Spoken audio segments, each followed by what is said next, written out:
disponemos a hablar de temas que te mueven el piso. Te damos la bienvenida a El Socollón.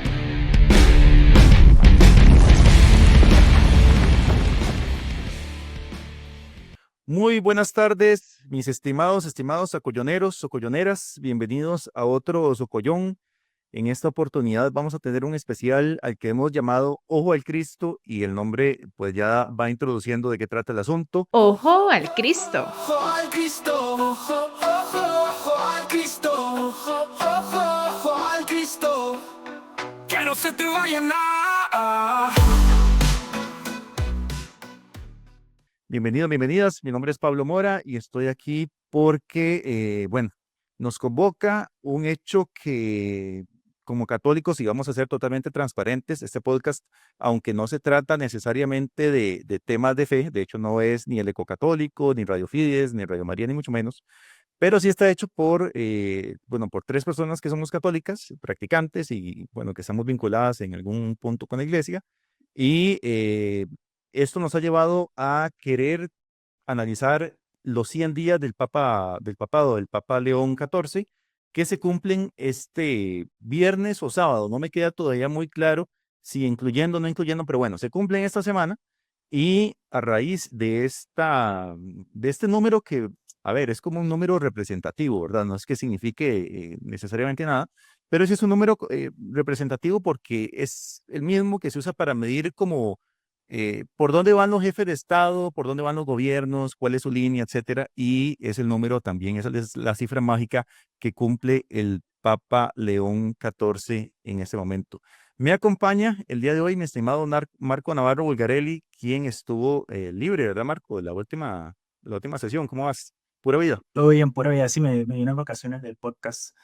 Todo en orden, gracias a Dios. Bienvenidos a todos los socolloneros una vez más. Sí, el Papa cumple los 100 días el 15 de agosto, ya esta semana, y para eso quisimos hacer un conversatorio con dos compañeras, dos amigas que hemos tenido, digamos, el honor de participar como voluntarios en diversas jornadas mundiales de la juventud en diversos departamentos. Primero estamos con Fernanda de Luna, el nombre completo. Ella es mexicana de Guadalajara. Los que fueron a Lisboa o estuvieron como haciendo el seguimiento de la jornada de Lisboa, ella participó en algunos minutos JMJ, también participó con Radio María, en Panamá, etcétera. Entonces también la voz se les puede hacer conocida. Ella es licenciada en Comunicación Católica. Y estamos con también Agustín Ortiz de la Rosa, que también es una creadora digital, influencer católica, con muchos followers. Ambas estuvieron en la jornada, en jubileo de los jóvenes reciente. También Agus también estuvo en el jubileo de los comunicadores o de los influencers, que se hizo también hace poquito. Entonces la idea es tener como un conversatorio para analizar estos 100 días y ver ciertos temas que tal vez es interesante, o ver cuáles han sido las acciones del Papa dentro de todo el mundo católico y no católico. Entonces, bienvenidas a las dos. No sé, Fer, si quieres empezar vos presentándote y así. Aparte de la presentación que ya se dice, que no sé si está todo bien, pero Hola chicos, ¿cómo están? Pura vida dicen por allá. Saludos a todos allá en Exacto. Costa Rica, que tengo muy buenos amigos por allá. También sobre todo de Radio María. Pues un placer estar compartiendo con ustedes. Sí, toda la información que dijiste está muy bien. Entonces, agradecida por esta oportunidad y a platicar, ¿no? Siendo un poquito neutrales en ese sentido. De que somos católicos, pero también tenemos que ser muy críticos y objetivos, ¿no? Así como lo hacemos con los gobiernos, pues también lo tenemos que hacer con nuestra fe, ¿no? Porque también hay que anunciar y denunciar. Entonces, pues también nuestra iglesia no es perfecta, está hecho por hombres, por humanos, nosotros somos parte de ella, y así como yo también tengo errores, los de arriba también pueden tener errores, ¿no? Pero eso es lo que nos hace iglesia, y eso es lo que los que hemos vivido las jornadas y los que hemos vivido el jubileo entienden por iglesia, ¿no? Se les abre el panorama de lo que es iglesia al ver tanta gente reunida y dices, ¿cómo es eso, no? Agus, vos también has estado en 4 jornadas. Vos sos experta en poblaciones vulnerables también. Entonces, no sé si querés como introducirte. Creo que lo que he dicho, creo que está bien. Espero no haberme equivocado. Ahorita estás en Roma. Bueno, también un gusto enorme para mí estar con ustedes. Gracias por invitarme. Un gusto, Fred. Comparto todo lo que venían diciendo y también me gustaría agregar que nosotros no estamos acá porque seamos perfectos, sino todo lo contrario, porque nos reconocemos que tenemos pecados, que tenemos faltas y bueno, y queremos seguir caminando juntos en la iglesia, ¿no? Sí, toda la info que decían está bien. Soy sí, especialista en poblaciones vulnerables, empezando un doctorado en relaciones internacionales con interés de investigar el problema de la migración. Así que es como que, bueno, toda la parte social me traspasa muy profundamente y bueno, y creo que está bueno que lo podamos conversar hoy con ustedes. Josina, qué excelente currículum. Bueno, las dos, ¿verdad? Pero eso de poblaciones vulnerables me da una buena envidia. Barco, tal vez vamos a empezar haciendo una especie ¿de qué? Como de Antecedentes. eh, antecedentes, sí, exacto, de lo que ha sido, exacto, lo que ha sido este papado. Y bueno, tal vez algunas así como flashazos. El Papa, desde su ascenso, empezó a explicar el porqué del nombre, ¿verdad? Entonces él hablaba de que León XIII había sido el Papa de la Revolución Industrial y que protegió los derechos de la población trabajadora en aquel momento y que él se veía como ese relevo del Papa León XIII, pero en el contexto de la revolución digital y de la inteligencia artificial. Entonces, como esa protección del tema laboral. Después, también ha hablado mucho de una apertura pastoral, de un diálogo global. En su primera JMJ, ahora en Roma, recordó a los jóvenes que otro mundo es posible, sobre todo en el contexto tan complicado que están viviendo, bueno, el mundo con los conflictos de Gaza y Ucrania.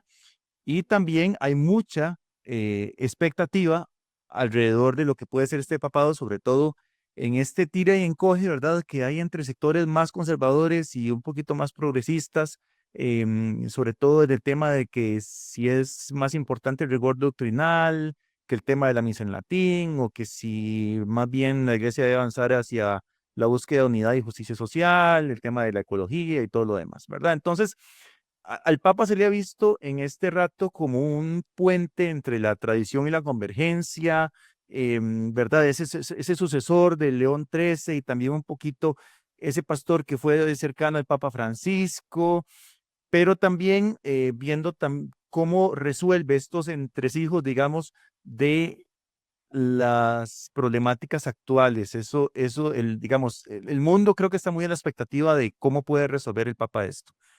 Y bueno, entonces, puntualmente, temas que han sido noticia a lo largo de estos 100 primeros días de Papa Francisco. Bueno, sin duda alguna, el tema, lo voy a decir tal cual, el genocidio en Palestina, ¿verdad? Provocado por el sionismo en Israel, el tema de la guerra en Ucrania y sus implicaciones para la paz en Europa, que todavía no está definido. Y se habla poco de esto, desgraciadamente, y tal vez, bueno, especialmente Agustina nos podrá comentar ahora un poco de esto, pero es los conflictos en África y sobre todo el tema de la violencia religiosa y cómo esto ha provocado, bueno, esto junto con el tema de las dictaduras en África y todo el asunto, una migración seria hacia Europa. Eh, Hablando de migración, ¿verdad? Todo el tema de la migración latinoamericana a Estados Unidos y las posturas de Trump y todo este asunto, ¿verdad? Temas de derechos humanos, el cambio climático y la sostenibilidad, se ha visto como un continuador del discurso del Papa Francisco en la Laudato Si. También ha recordado a los gobiernos y empresas que hay un compromiso con el ambiente. Y bueno, el tema de las sesiones interreligiosas, el diálogo con judíos, hindúes, budistas, musulmanes, etcétera, para luchar contra el extremismo. Otro reto pendiente que tiene no solamente el Papa, sino la Iglesia en general, es la pérdida de fieles, sobre todo en Occidente, ¿verdad? Hay un descenso en la práctica religiosa en Europa y América. El avance en la biotecnología y la ética, la Iglesia siempre va a poner el ojo en estos temas. Y bueno, también, y me parece que es muy importante, mantener la transparencia y las reformas a lo interno del Vaticano, a lo interno de la curia, continuar con el tema de la lucha contra los abusos sexuales y la corrupción en el Vaticano, y también hacer una gobernanza eclesial más participativa, más sinodal y todo el asunto, ¿verdad? Bueno, entonces, esto como para hacer un gran margen, ¿verdad? De inicio. Ahora sí, chicas, Fernanda desde México y Agustina, Argentina, ¿verdad? Desde Italia. Agustina, ¿estamos bien? Argentina Ok, e Italia. voy a patear la bola. ¿Ustedes sienten que el papado de León XIV está siendo activo o pasivo con estos temas en estos primeros 100 días? Y les voy a dar mi criterio de una vez para empezar. Yo sí lo siento muy pasivo. Yo quisiera que el Papa sea más activo o que tenga un discurso más claro en temas de derechos humanos, en temas de poblaciones vulnerables. Pero bueno, también entiendo que está empezando, ¿verdad? Y que hay que darle chance. Pero bueno, quiero saber qué piensan ustedes. Bueno, si Agustina me permite, yo sí quisiera empezar precisamente con eso que dices, Pablo, ¿no? O sea, a ver, creo que muchos tenemos o se hicieron, digo se hicieron porque creo que yo voy entendiendo un poquito la metodología y el previo, ¿no? O sea, simplemente desde que, digo, la labor periodística interna te lleva, aunque no lo ejecutes, ¿no? Directamente no estuve en Roma, pero todo el previo al cónclave y el resultado que dio que fue Cardenal Prevost, ¿no? Que era el prefecto para el dicasterio de los obispos, o sea, él conocía y lo conocen. Entonces creo que muchos obispos, cardenales se fueron, para mí, así lo voy a decir, ¿no? Para mí, la vieja confiable, ¿no? Una persona neutra, porque es neutro, es una persona neutra. Yo sigo diciendo que no deja de ser americano por más que estuve en Perú. Sabemos la mentalidad de un norteamericano y que es una persona neutra, que lo conocen. Entonces siento que a Francisco, que lo amo con todo mi corazón y lo voy a amar y yo lo sigo llorando, pues sí causó mucha revolución dentro de la iglesia. Entonces siento que como para apaciguar y neutralizar, dijeron, alguien neutro, ¿no? Entonces, como para tener tranquilos a los dos bandos, ¿no? Y le hicieron una entrevista a un cardenal emérito aquí de Guadalajara, Juan Sandoval, y le decían, él decía, es que ¿por qué no se etiquetan con progresistas y con conservadores, ¿no? Somos iglesia, sí, igual a la política, ¿no? Entonces siento que también él ya llegó con una agenda lista. Por ejemplo, ya llegó con el jubileo. Siento que ahorita él tiene que cumplir esas actividades, esas responsabilidades, y quizá pasando ya el jubileo va a ser, ya está haciendo cambios, pocos por lo mismo.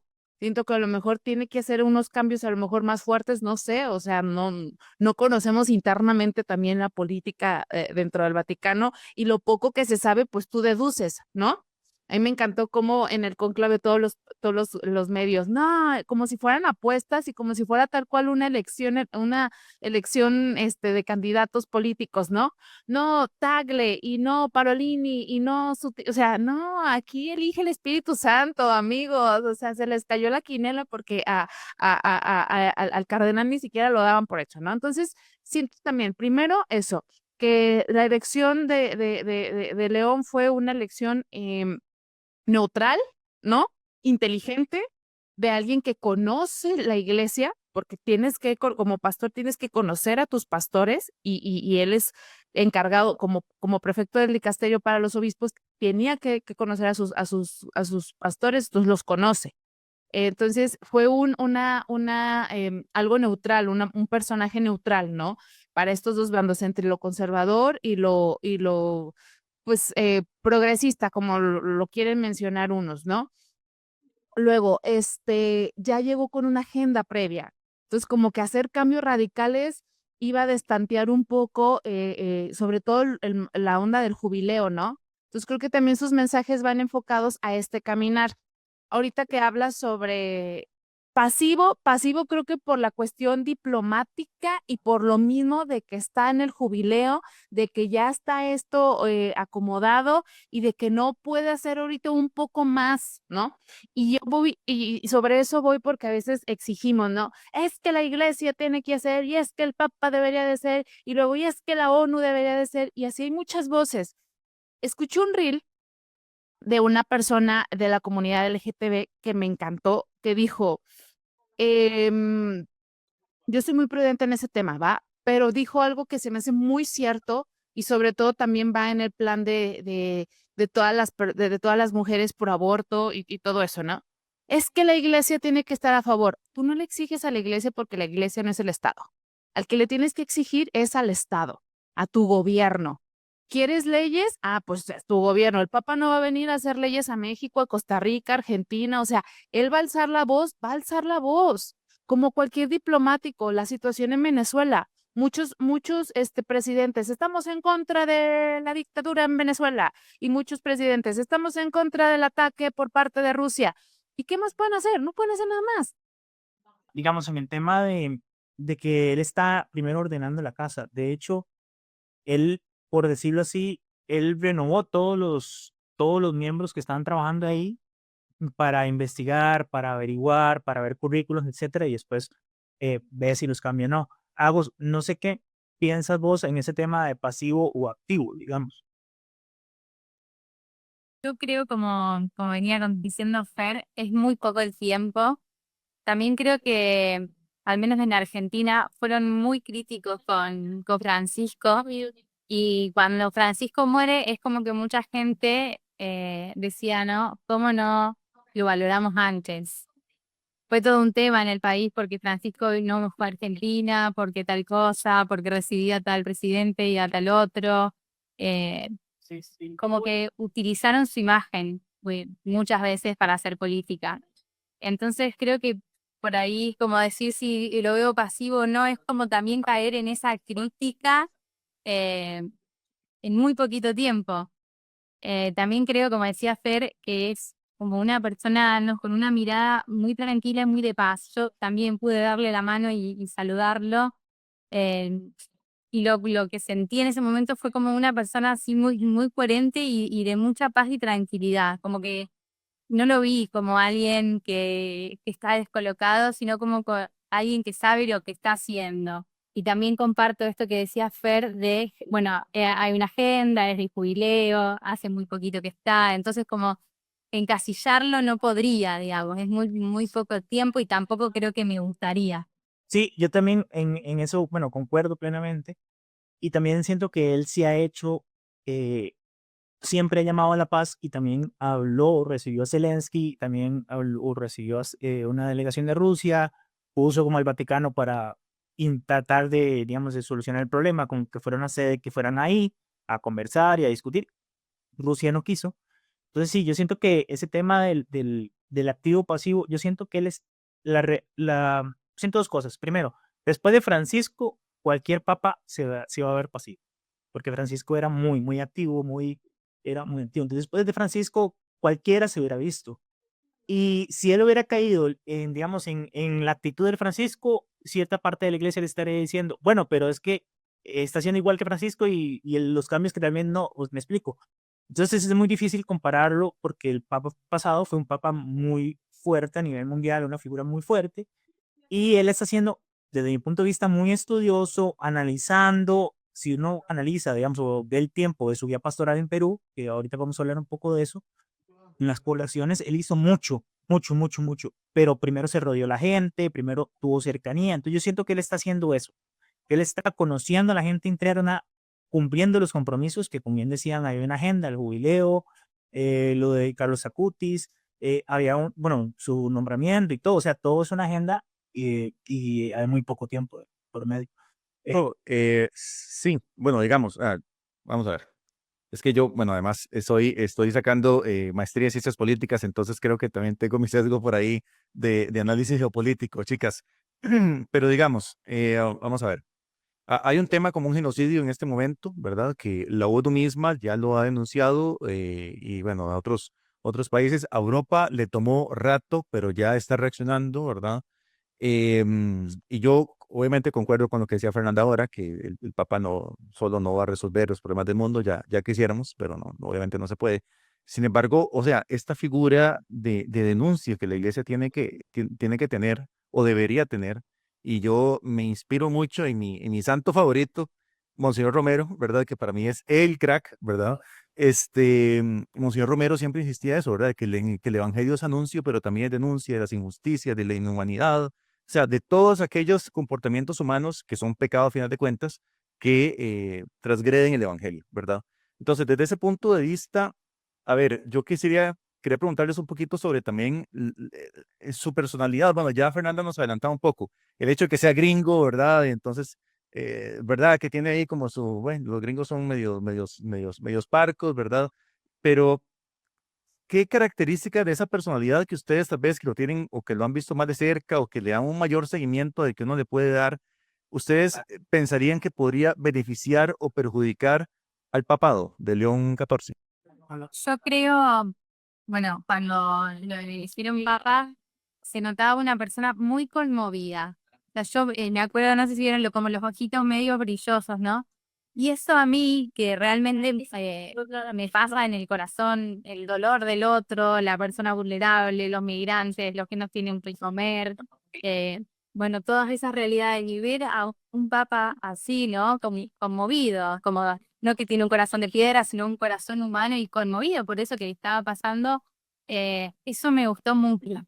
Mira que yo, Argentina, Francisco, lo quiero todavía y como también decía Fer al principio, lo lloro, lo sigo llorando porque para mí Francisco fue súper importante en mi vida.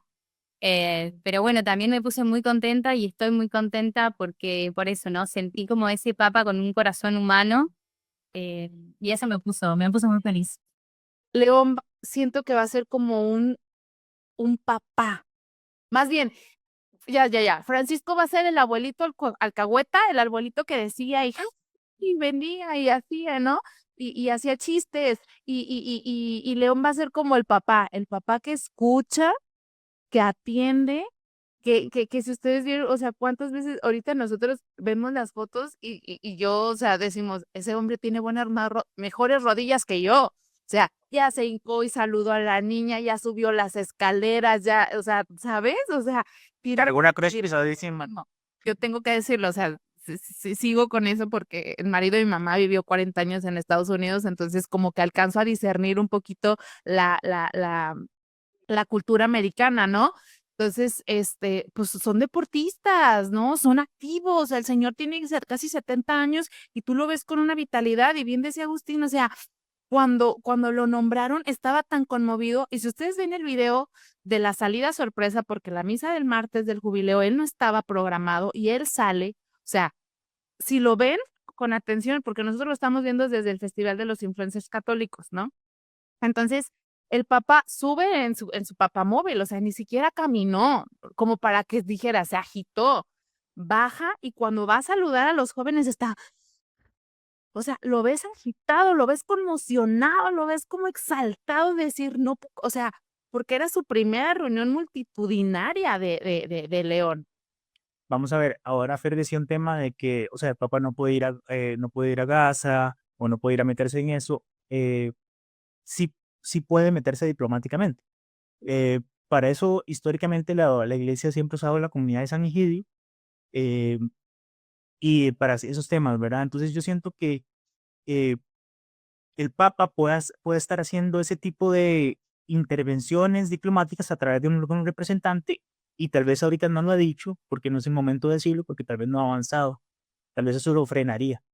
Entonces yo siento que él está siendo muy estratégico. Si uno analiza, y aquí quiero volver un poco los antecedentes en Perú, cuando él era monseñor, él se ponía en las botas, en las inundaciones que hubo, llevaba 4.000 pollos a la semana, en el COVID hizo un centro de tanque de oxígeno para la gente de COVID, hizo comedores.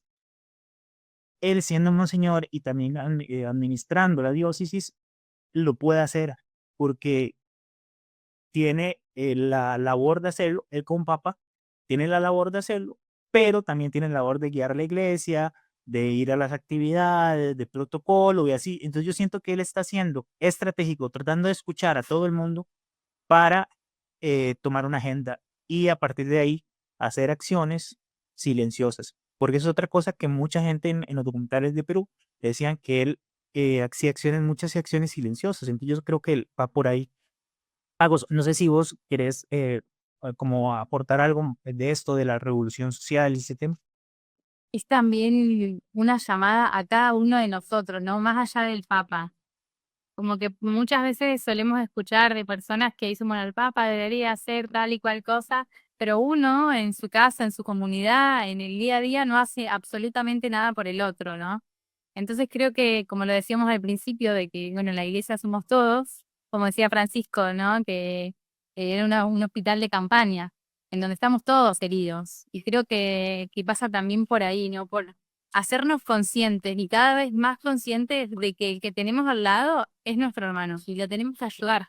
Entonces digo, más allá de la postura o de lo que diga el Papa, es también un compromiso de cada uno que lo tenemos que asumir también y que es una responsabilidad. León, quiero retomar algo que decía Marco ahora, y es el tema de la experiencia del Papa en Perú, por ejemplo, ¿verdad? Que fue tan social, que fue tan misionero, que lo vimos literalmente con el barrio hasta hasta casi las rodillas, ¿verdad? Em, a ver, ¿cuánto de estas características pastorales que León ha demostrado eh, podemos esperar verlas? Obviamente, yo no me imagino al Papa metido en un barrial, ¿verdad? De eso estamos claros. Pero, ¿cuánto de esa sencillez, ¿verdad? Podemos esperar ver en el papado y cómo esa sencillez puede ayudar al Papa a tomar decisiones claves durante su papado que primero Dios y esperemos, parece que va a ser bastante largo. Como esto que decías Fer antes, ¿no? No estaba programada la visita de él al Jubileo de los Jóvenes el martes y apareció. Eh, Creo que estas cosas son las que, bueno, no estaba metido en el barro como vos decís, pero bueno, son como signos de ese corazón misionero del Papa. No se puso en barro, pero fue al hospital donde el peregrino español estaba enfermo. Entonces, eh, simplemente por protocolo no lo vas a meter al barro. O sea, a no ser, porque ni Francisco Revolucionario se metió al lodo. Creo que él también es consciente de su vestimenta y de que también el hecho de, porque una vez lo platicábamos con gente del Vaticano, ¿no? El hecho de que a lo mejor el Papa quisiera ir, ¿no? A enlodarse, es un protocolo de seguridad y por seguridad de los que viven ahí y de la gente de alrededor y por él no lo hacen. Yo creo que claro que quisiera ir, es más, yo creo que quisiera ir hasta Gaza el Papa, ¿no? Hasta yo creo que muchas veces Francisco hubiese querido ir hasta Ucrania, pero toda la logística y seguridad que no solamente lo ponen en peligro a él, sino ponen en peligro a la gente que está allá. Entonces creo que también cuidar su título, ¿no? O sea, de que es líder de la iglesia, es diplomático, pero también el hecho de que sea el líder mundial más importante del mundo causa revuelo, ¿no? O sea, en Agustín Verá, nos portamos bien los influencers porque no había seguridad, o sea, sabíamos que del pasillo para allá no nos podíamos aventar para él, ¿no? Pero otros no, otros sí se avientan, ¿no? En México uno se le aventó al Papa y no seas egoísta, ¿no? Entonces, imagínate. Cambiando un poco de tema, él también ha tenido como ciertas salidas de protocolo o visitas a los agustinianos a comer, a celebrar un cumpleaños, que eso es algo que Francisco tenía mucho porque decidió vivir en Santa Marta, queríamos lo tenía a diario. Él decidió vivir en el Palacio del Papa, no sé cómo se llama, Palacio Episcopal creo que se llama. ¿Ustedes qué piensan? Eso, ¿Ustedes qué piensan de ese tema, de sus salidas y de salida de protocolo o ir a comer con otros? Que lo haga, que es libre y que así como es papá y tiene más allá del papá también es un hombre, es un humano, es un hijo, es un hermano, ¿no? Que decías de sus hermanos que uno de sus hermanos le dijo, ¿te puedo abrazar? O sea, cuando le pidió permiso para abrazarlo. Entonces sigue siendo él, o sea, pero tiene que ser, esas salidas lo hacen ser pastor, esas salidas lo hacen ser auténtico, esas salidas creo que también lo hacen por salud mental, no volverse loco, porque imagínate, o sea, no es que no puede ser eso, no es que tampoco puede ser esto, no es que tampoco, o sea, ¿cuántos no ha de recibir él, no? Por más que quisiera también hacer las cosas, volvemos por tema de seguridad.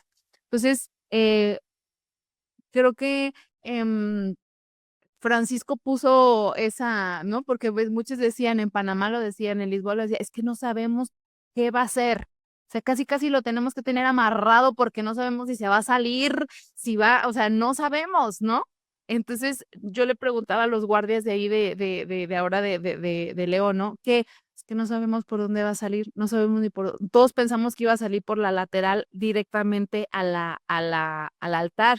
Salió por la sacristía, pasó, se subió al altar, luego dio el recorrido. Entonces, él hace lo que quiere en la libertad que le permite, ¿no? Entonces creo que lo va a seguir haciendo en sus posibilidades y se me hace genial. Genial no solamente por la gente que recibe ese abrazo, ese cariño, esa visita, como lo hizo con los agustinos, y se le veía su rostro. Ustedes vean sus fotos de ese momento y era una sonrisa de decir, estoy con mi comunidad, ¿no? Estoy porque el ser papa, o sea, todo el mundo lo critica, pero imagínense, o sea, la carga que tiene, o sea, la carga que tiene de una iglesia de millones, de años, o sea, trae una carga de atrás. Entonces, pues es un cargo y es ahí donde nosotros como iglesia tenemos también que sostenerlo en la oración, ¿no?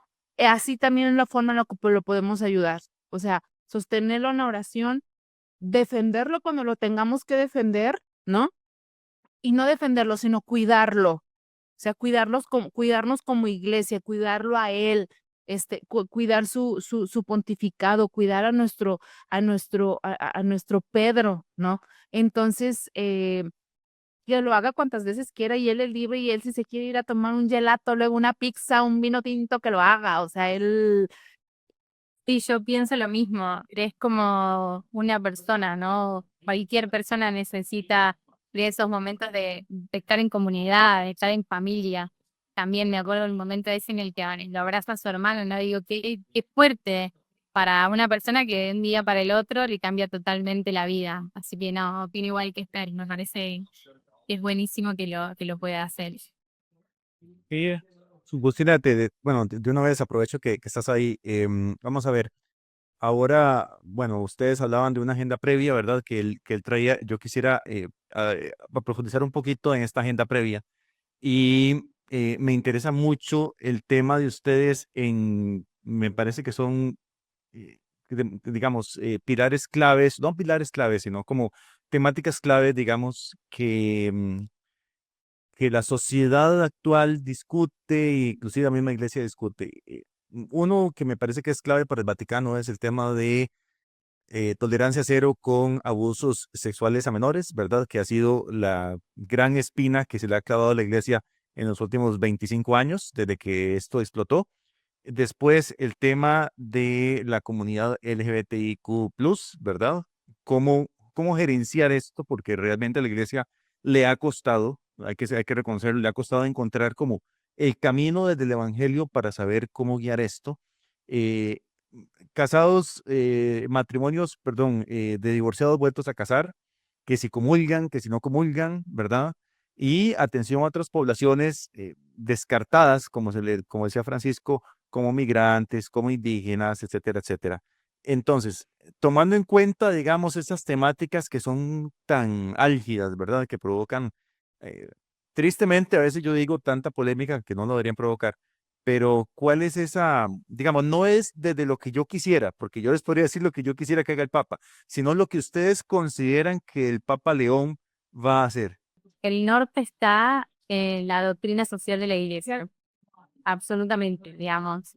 Eh, Como que ahí está el camino para todo eso, ¿no? Porque primero hablamos de la dignidad humana. Una persona, sea donde haya nacido, tiene exactamente la misma dignidad humana que otra que ha nacido en un contexto más favorecedor. Entonces, hablando de las migraciones, ¿no? O de los refugiados. Esas personas no eligieron dónde nacer, como nosotros no elegimos dónde nacer y tienen exactamente la misma dignidad y valor que cualquiera de nosotros. Entonces, digo, el norte para la iglesia en ese problema está en la doctrina social de la iglesia, donde muchísimos papas han escrito y han dejado este camino como marcado. Entonces, creo y espero, ¿no? Que el Papa León continúe con ese camino. Francisco, eh, creo que en ese corazón de abuelo, como lo decía Fer recién, que me encantó, digo, como ese corazón de abuelo que hacía propias esas heridas y ese dolor de tantas personas, ¿no? Vos ahí hablabas de distintas comunidades, digo, él supo ver el dolor de esas personas, hacerlo carne y responder de una manera que era su personalidad. Digo, ahí, Juan Pablo II fue distinto, Benedicto fue distinto, pero el norte está en la doctrina social de la iglesia. tuve la oportunidad de leer entre llantos de risas y llantos de melancolía la biografía de Esperanza de Francisco. Y ahí me di cuenta dónde iba su pontificado, ¿entiendes? Sobre su vivencia, cuáles eran sus enfoques. Entonces, él trabajaba mucho, o sea, él veniendo de familia inmigrante, él era promigrante, ¿no? O sea, él trabajó con migrantes y él, todo lo que tendríamos que ver independientemente, o sea, porque hay muchos problemas en la agenda, o sea, muchos, o sea, tanto lo veo, o sea, lo bajo en un ambiente político, de país nacional, ¿no? Las minorías y las mayorías. Las minorías quieren ser escuchadas y las mayorías quieren ser atendidas. Entonces, hay muchos problemas en el mundo. Siento que siento que también uno trabaja en su experiencia, ¿no? En lo que vivió. Y sobre lo que vivió, para ellos es lo importante, ¿no? Entonces, a lo mejor, no sé, pienso, ¿no? Para Agustina, ahorita que está con todo el tema de migración y doctrinas de la iglesia, para ellos es importante. A lo mejor para mí, en el tema en el que he estado rodeado son los jóvenes, el tema de la depresión y la ansiedad. Ahora sí que cada quien habla como le fue en la feria. Entonces, siento que podemos primero basarnos en las experiencias del Papa León como sacerdote, como obispo y como cardenal. O sea, pienso, por ejemplo, en Perú, que hay mucha comunidad también indígena, pudiese por ahí que pueda trabajar. Luego, no deja de ser americano, puede trabajar la parte de la migración. Entonces, siento que puede ser sus dos fuertes. Fer, perdón, para retomar la pregunta, entonces, ¿vos crees, digamos, no desde lo que queremos o de lo que no queremos o creemos que pase, sino analizando propiamente ese bagaje que vos estás hablando del Papa León? ¿Vos crees entonces que el Papa León, Va a por sus coger. características, acogerá, pero no va a hacer grandes transformaciones? No, va a ser, pero desde lo que para él cree que va a ser lo importante. O sea, porque vuelvo a lo mismo, le pueden pasar una lista de muchos pendientes y a lo mejor su experiencia va a ser que, ¿sabes qué? Vamos a empezar por esto, ¿no? Arreglar las calles, porque a lo mejor él vivió en una ciudad donde no estaban las calles limpias, ¿no? Entonces siento que su experiencia, digo, pensando en Francisco y en lo que su libro me dejó, ¿va? Que por ahí fue su pontificado.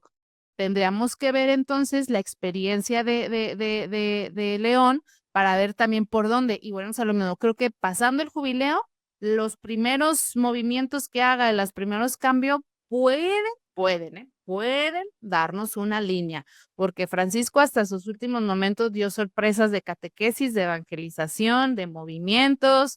Entonces, creo que tendríamos que esperar mínimo a que termine todo esto para ver qué, pero siento que va a ir mucho sobre su experiencia y como lo decía, ¿no? Rodearse de esta gente dentro del Vaticano para que cuenten sus necesidades, la escucha que está haciendo con todos los que ha tenido la oportunidad de platicar, para que él también ya comience también, a lo mejor para él va a haber o va a ser ruido más otras cosas, las prioridades, por ejemplo, lo de abuso a menores, creo que va a ser primordial porque ya hizo cambios desde el día 1, casi casi, y lo de la situación interna dentro del Vaticano, ¿no? Entonces, creo que por ahí podría ir, de que va a ser cambios, claro, a lo mejor no va a ser los cambios para ti, puede ser prioridad una cosa, para mí otra, y a lo mejor va a decir, ¿por qué no? Sí, porque él desde sus ojos y desde el Espíritu Santo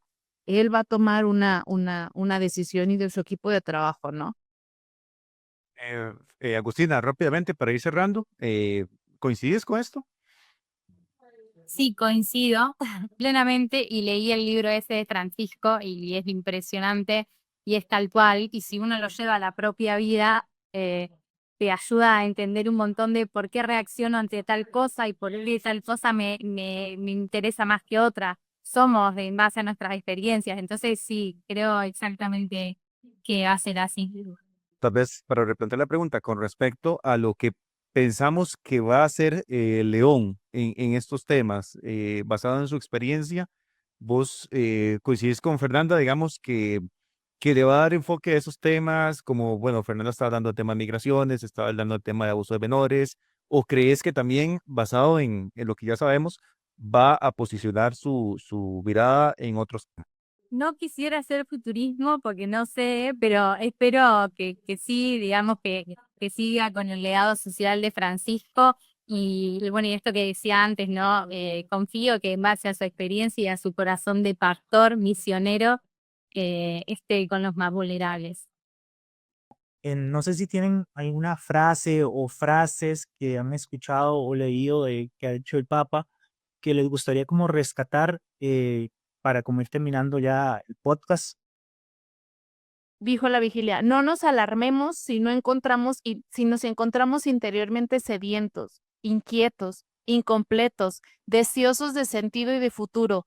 No estamos enfermos, estamos vivos. Dije, wow, ¿no? Y es donde vamos a lo mismo. A veces como católicos nos etiquetan o nos prohíben sentirnos tristes. Es que eres católico, tienes a Dios. O sea, tú eres de Dios, tú eres de templo, tú tienes que estar feliz. Oye, pues sí, pero pues yo también tengo mis días en los que me quiero sentir mal y estoy triste y a lo mejor sí le encuentro un sinsentido a la vida, ¿no? Y ese mensaje me llegó, o sea, yo estaba ahí yo soy fan de las jornadas en las vigilias, de cómo es posible que silencies a más de 1 millón de personas. Entonces, ese silencio ante Jesús Eucaristía, entonces, y con esos mensajes que empiezan a hacer ruido en el corazón, te desbordan el alma. Yo agregaría también la frase que él nos decía, que no nos conformemos con cosas pequeñas, sino que aspiremos a la santidad, a cosas grandes. Creo que eso también, sumado a lo que venía diciendo Fer, ¿no? No somos perfectos, tenemos caídas, altibajos, pero aspiramos a lo más grande, ¿no? Y bueno, creo que eso también es un lindo mensaje para compartirlo hoy. A pesar de tantos escenarios, de tanto dolor en el mundo, aspiremos a cosas grandes y ayudemos a otros a que puedan también aspirar a cosas grandes. Sí, buenísimo. Muchísimas gracias por acompañarnos. Bueno, no sé qué si quieres decir algo, la verdad. Estoy muy feliz con lo que hemos logrado. No, bueno, yo chicas, agradecerles demasiado, ¿verdad? A Fernanda en este mediodía de México, a Agustina desde Roma, envidio a las dos, algún día espero poder conocerlas, sería lindísimo, ¿verdad? Y muchas gracias por estar con nosotros en este análisis de estos primeros 100 días del Papa León XIV. Y bueno, a la expectativa, ¿verdad? A ver qué pasa. Yo creo que es un momento muy emocionante, complicado para la humanidad, como quizás hace muchas décadas no lo teníamos. Pero bueno, esperando también que Dios ilumine al Papa y a la Iglesia y a cada uno de nosotros, como decían ustedes dos, para poder llevar este barco a buen puerto. Gracias, chicas. Gracias a ustedes, un placer, un gusto. Muchas gracias. Un placer enorme compartir con ustedes. Gracias. Como decimos desde acá, pura vida, Marco. Pura vida. Muchas gracias. Esto ha sido un capítulo más, un episodio más del Socollón, un especial de los 100 análisis de los 100 días del Papa León XIV. Esperamos volver a verlos la próxima semana con más socollones y más miniones. Hoy no hubo secciones porque claramente era un especial, pero ya la próxima semana volveremos con secciones. Pura vida más. Chao. Este fue nuestro Socollón de hoy. Suscríbete a nuestro canal de Spotify y visítanos en todas nuestras redes sociales. Búscanos como El Socollón. Hasta pronto.